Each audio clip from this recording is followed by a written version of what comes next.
ಕಾಂಗ್ರೆಸ್ ಮನೆಯಲ್ಲಿ ನಡೀತಾ ಇದ್ದಂತ ಕುರ್ಚಿಯ ಕಿತ್ತಾಟಕ್ಕೆ ಸದ್ಯಕ್ಕೆ ಒಂದು ಚಿಕ್ಕ ಬ್ರೇಕ್ ಬೀಳುವಂತ ಸಾಧ್ಯತೆ ಕಾಣ್ತಾ ಇದೆ. ಅಧಿಕಾರ ಹಂಚಿಕೆಯ ಚರ್ಚೆಗೆ ಸದ್ಯಕ್ಕೆ ಬ್ರೇಕ್ ಹಾಕುವ ಸಾಧ್ಯತೆ ಇದೆ. ಎರಡೂ ಬಣಗಳು ಕೂಡ ಸದನ ಮುಗಿದ ಬಳಿಕ ಕದನ ಶುರುವಾಗಬಹುದು ಅನ್ನೋ ಸಾಧ್ಯತೆ ಕಾಣ್ತಾ ಇದೆ.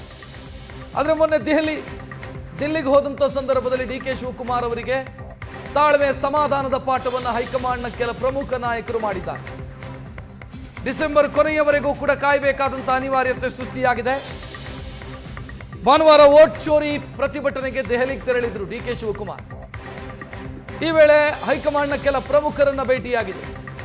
ಅದು ಕೆ ಸಿ ವೇಣುಗೋಪಾಲ್ ಇರಬಹುದು, ರಣದೀಪ್ ಸುರ್ಜೇವಾಲಾ ಇರಬಹುದು. ಇವರನ್ನ ಭೇಟಿಯಾಗಿದ್ರು ಉಪಮುಖ್ಯಮಂತ್ರಿ ಡಿ ಕೆ ಶಿವಕುಮಾರ್. ಈ ವೇಳೆ ಚರ್ಚೆಯಾಗಿದೆ. ಚರ್ಚೆಯ ಸಂದರ್ಭದಲ್ಲಿ ಪ್ರಮುಖ ನಾಯಕರು ಡಿ ಕೆ ಶಿವಕುಮಾರ್ ಅವರಿಗೆ ಕೆಲವೊಂದು ಸಲಹೆಯನ್ನ ಕೊಟ್ಟಿದ್ದಾರೆ ಅನ್ನೋ ಮಾಹಿತಿ. ಆ ಸಲಹೆಯ ಕಾರಣಕ್ಕಾಗಿಯೇ ಸದ್ಯಕ್ಕೆ ಈ ಚರ್ಚೆಗೆ ಬ್ರೇಕ್ ಬೀಳುವಂತ ಸಾಧ್ಯತೆ ಕಾಣ್ತಾ ಇದೆ. ಒಂದು ಹಂತ ಕಾಣಿಸ್ತಾ ಇತ್ತು. ಅಧಿವೇಶನ ಸ್ಟಾರ್ಟ್ ಆದಾಗ ಯತೀಂದ್ರ ಅವರು ಹೇಳಿಕೆ ಕೊಟ್ಟಂತ ನಂತರ ತಕ್ಷಣವೇ ಸಂಘರ್ಷದ ಸ್ಥಿತಿ ನಿರ್ಮಾಣ ಆಗಿಬಿಡುತ್ತೆ ಅನ್ನುವಂಥ ಸಾಧ್ಯತೆ ಕಾಣ್ತಾ ಇತ್ತು. ಅದಾದ ನಂತರ ವೋಟ್ ಚೋರ್ ಗದ್ದಿ ಚೋಡ್ ಅನ್ನುವಂಥ ಪ್ರತಿಭಟನೆ ಏನಾಯಿತು ದೆಹಲಿಯಲ್ಲಿ, ಅಲ್ಲಿಗೆ ಡಿ ಕೆ ಶಿವಕುಮಾರ್ ಅವರು ಹೋದಂಥ ಸಂದರ್ಭದಲ್ಲಿ ಪ್ರತಿಭಟನೆಯ ನಂತರ ಕೆಲ ನಾಯಕರನ್ನ ಭೇಟಿಯಾದಂಥ ಸಂದರ್ಭದಲ್ಲಿ ಅದು ಕೆ ಸಿ ವೇಣುಗೋಪಾಲ್, ರಣದೀಪ್ ಸುರ್ಜೇವಾಲಾ ಇವರನ್ನ ಭೇಟಿಯಾದಂಥ ಸಂದರ್ಭದಲ್ಲಿ ಅವರಿಗೆ ತಾಳ್ಮೆಯ ಪಾಠವನ್ನು ಮಾಡಲಾಗಿದೆ. ಇದರಿಂದಾಗಿ ಈ ಬೆಳವಣಿಗೆ ಜನವರಿಗೆ ಶಿಫ್ಟ್ ಆಗುವಂತ ಮುನ್ಸೂಚನೆ ಇದೆ.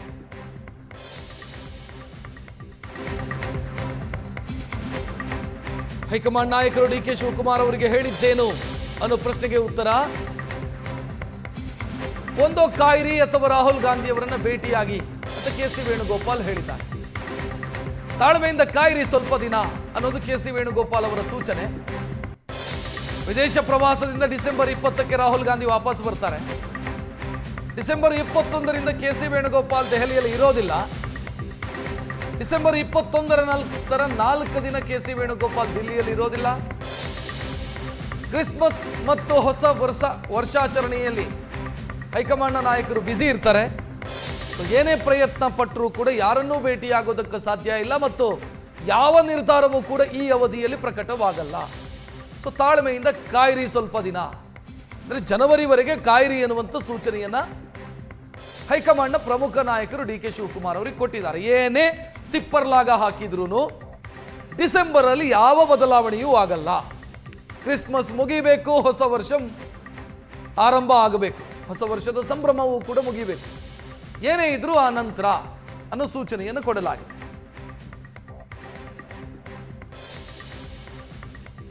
ಧನುರ್ಮಾಸ ಆರಂಭ ಆದ ಬೆನ್ನಿಗೆ ಯಾವ ಬದಲಾವಣೆಗಳು ಕೂಡ ಆಗಲ್ಲ. ಇನ್ನೇನಿದ್ರೂ ಕೂಡ ಜನವರಿ 14ರ ಬಳಿಕವೇ.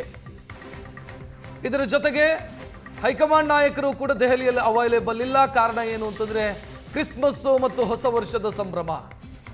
ಈ ಸಂದರ್ಭದಲ್ಲಿ ಕಾಂಗ್ರೆಸ್ನ ಹೈಕಮಾಂಡ್ನ ಪ್ರಮುಖ ನಾಯಕರು ಯಾರನ್ನೂ ಭೇಟಿಯಾಗೋದಿಲ್ಲ, ಯಾವ ಚರ್ಚೆಯೂ ಕೂಡ ಆಗೋದಿಲ್ಲ, ಯಾವ ನಿರ್ಧಾರವನ್ನ ಕೂಡ ತೆಗೆದುಕೊಳ್ಳೋದಿಲ್ಲ. ರಾಹುಲ್ ಗಾಂಧಿ ಅವರು 20ರ ನಂತರ ದೆಹಲಿಗೆ ವಾಪಸ್ ಬಂದರೂ ಕೂಡ ಕೆ ಸಿ ವೇಣುಗೋಪಾಲ್ ಕೇರಳದಲ್ಲಿ ಇರ್ತಾರೆ, ಅವರು ದೆಹಲಿಯಲ್ಲಿ ಇರೋದಿಲ್ಲ. ಸೊ ಚರ್ಚೆ ಆಗಬೇಕು, ನಿರ್ಧಾರ ಆಗಬೇಕು ಅಂತಾದ್ರೆ ಇವರೆಲ್ಲರೂ ಒಟ್ಟು ಸೇರಬೇಕು. ಈ ಸಾಧ್ಯತೆಗಳು ಸದ್ಯಕ್ಕಂತೂ ಕಾಣ್ತಾ ಇಲ್ಲ. ಈ ಸಾಧ್ಯತೆಗಳು ಇಲ್ಲದೆ ಇರೋದ್ರಿಂದ ಜನವರಿಯವರೆಗೂ ಕೂಡ ಕಾಯಲೇಬೇಕಾದಂಥ ಅನಿವಾರ್ಯತೆ ಡಿ ಕೆ ಶಿವಕುಮಾರ್ ಅವರಿಗೆ ಸೃಷ್ಟಿಯಾಗಿದೆ. ಈ ಮಧ್ಯೆ ಸಿದ್ದರಾಮಯ್ಯ ಅವರು ದೇವರಾಜ ಅರಸರ ಆ ದಾಖಲೆ ಏನಿದೆ, ಲಾಂಗೆಸ್ಟ್ ಸರ್ವಿಂಗ್ ಚೀಫ್ ಮಿನಿಸ್ಟರ್ ಅನ್ನುವಂಥ ದಾಖಲೆ ಏನಿದೆ, ಅದನ್ನು ಕೂಡ ಸರಿಗಟ್ಟುತ್ತಾರೆ ಈ ಅವಧಿಯಲ್ಲೇ. ಏನೇ ಬೆಳವಣಿಗೆ ಆದರೂ ಕೂಡ ಅದೆಲ್ಲವೂ ಕೂಡ ಮುಗಿದ ಬಳಿಕವೇ ಅನ್ನೋ ಸೂಚನೆ.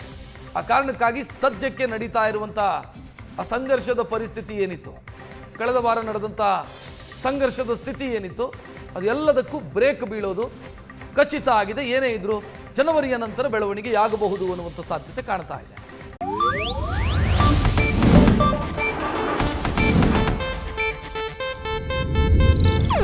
ಇದು ಏಷ್ಯಾನೆಟ್ ನ್ಯೂಸ್ ನೆಟ್ವರ್ಕ್ ಪ್ರಸ್ತುತಿ.